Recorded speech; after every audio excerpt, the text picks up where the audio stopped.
She's mine.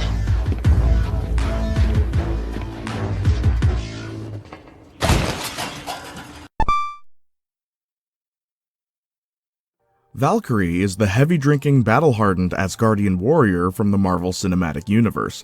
Despite only appearing in 3 films so far, she's always stood out to me as a unique character with a lot of untapped potential that, unfortunately, seems to go unnoticed. Instead of playing the role of the fun police or the only sane person on the team, Valkyrie has fun. She banters with the characters and isn't immune to slapstick.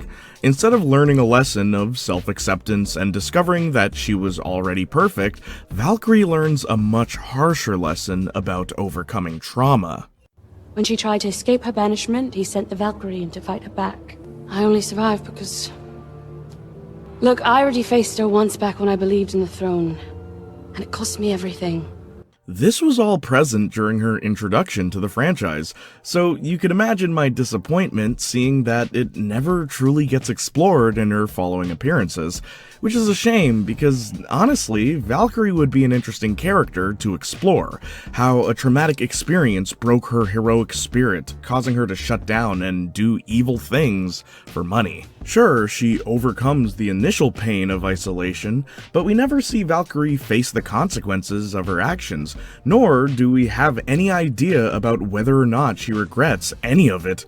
So let's veer this valiant Valkyrie from a vapid and vacant vessel to a vigorous veteran of value.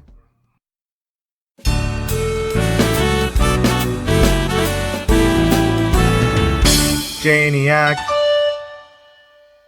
Can't turn away anymore. So, if I'm gonna die, well, it may as well be driving my sword through the heart of that murderous hag. Good.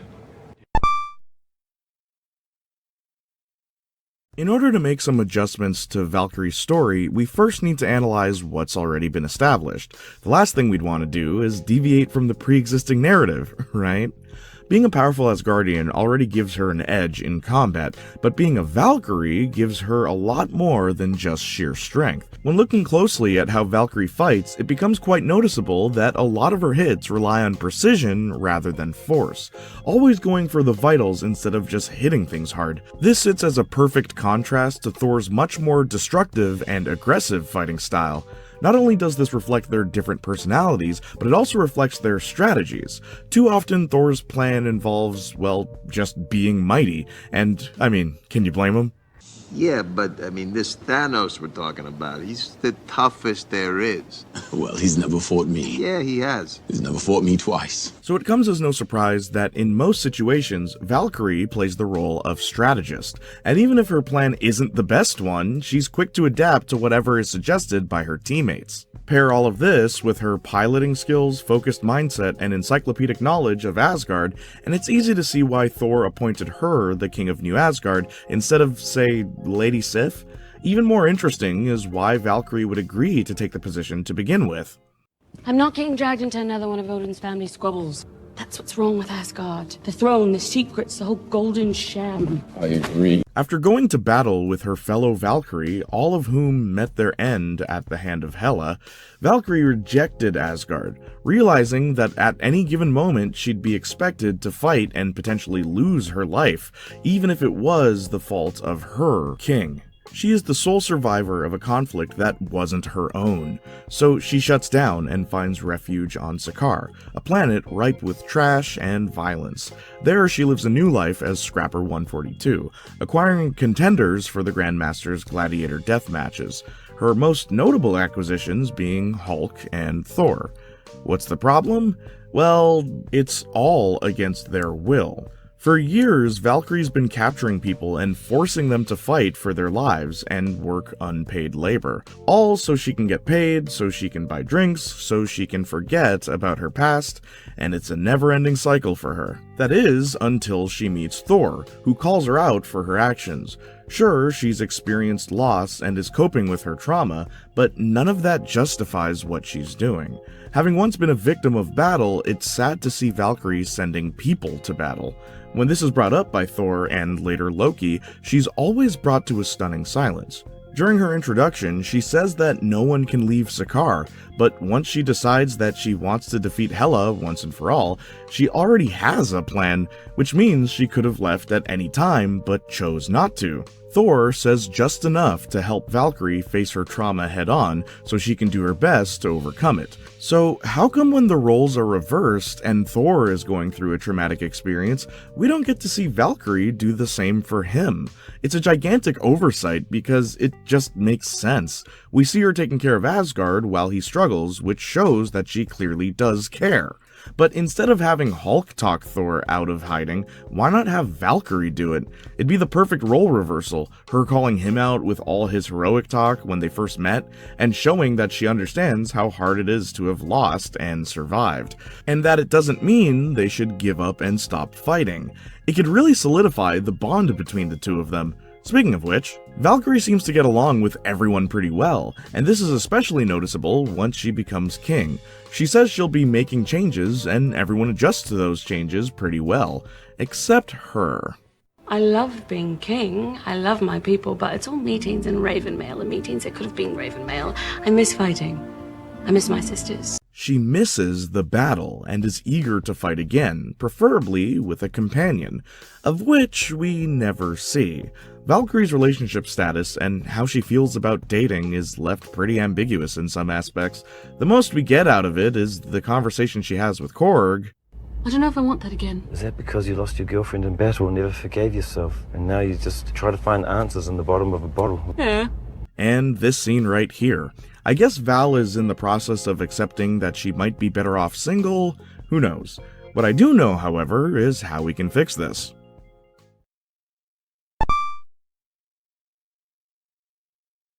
With everything we know about Valkyrie, the easiest way to explore her character would be by having her past catch up with her, both in relation to her dying comrades and her horrible actions on Sakaar.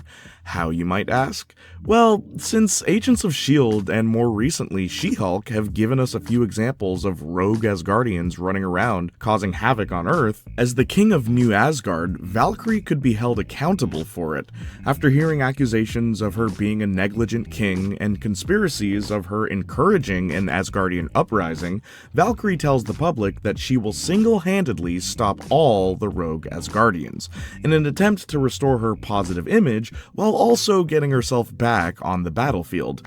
She gears up in her classic Valkyrie armor, grabs Zeus's thunderbolt, and as she charges it to travel, the camera zooms in and boom, theme song. Keeping with the hard rock and metal themes of the recent Thor films, I think Valkyrie could use something similar but different for her theme song. I'm thinking Layla by Derek and the Dominoes. If you have a better idea, let me know in the comments.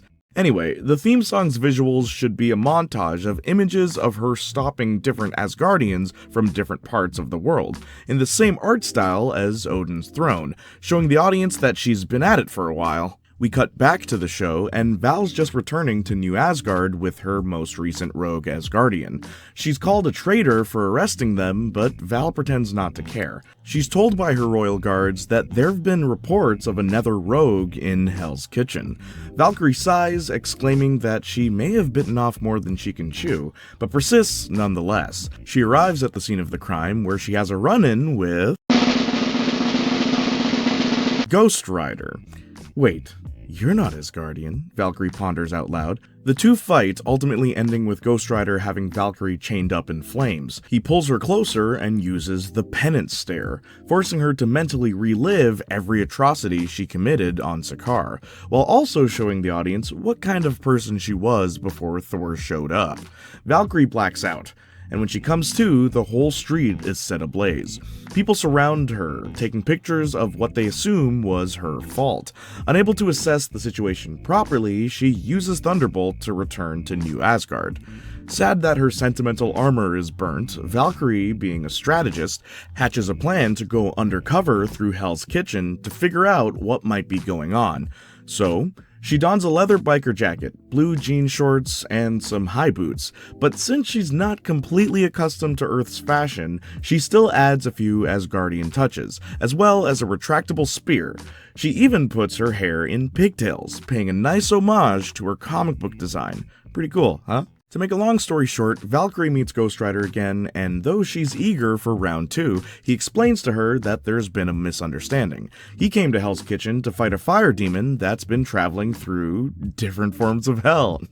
Knowing that the people of Hell's Kitchen think the fires were her fault, Valkyrie vows to slay this demon to regain favor for New Asgard. The two team up, and while they track down the demon, they have some good back and forth dialogue about consequences, the afterlife, and purpose, leaning into the show's central theme of redemption. It'd work well for these characters too, because they'd both understand what it's like to make deals with horrible people. And just for fun, have Valkyrie tease Ghost Rider about his method of transportation. Anyway, they find the demon, and surprise surprise, it knows Valkyrie. The demon tells her he traveled many realms searching for whichever hell she ended up in, just so he could end her after sending his offspring to death in the battle arena on Sakaar. Ghost Rider asks if she knows who he's talking about, and she doesn't answer. The two defeat the demon in an epic fight, and Valkyrie asks Ghost Rider, "Can sins be forgiven?" To which he responds with, "Can't say. I've never tried." Valkyrie walks away, telling him she needs to return to New Asgard, and says, "Oh, and thank you." "For what?" "Your bike."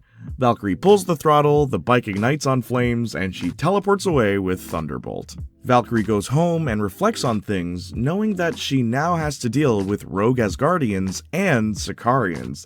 I'm thinking 8 episodes, 30 minutes each, hard focus on Valkyrie's character and how she can redeem herself from her previous actions, give it a nice hard rock soundtrack, sprinkle some comic book Asgardians here and there, end the series with Beta Ray Bill showing up, and that is how to fix Valkyrie.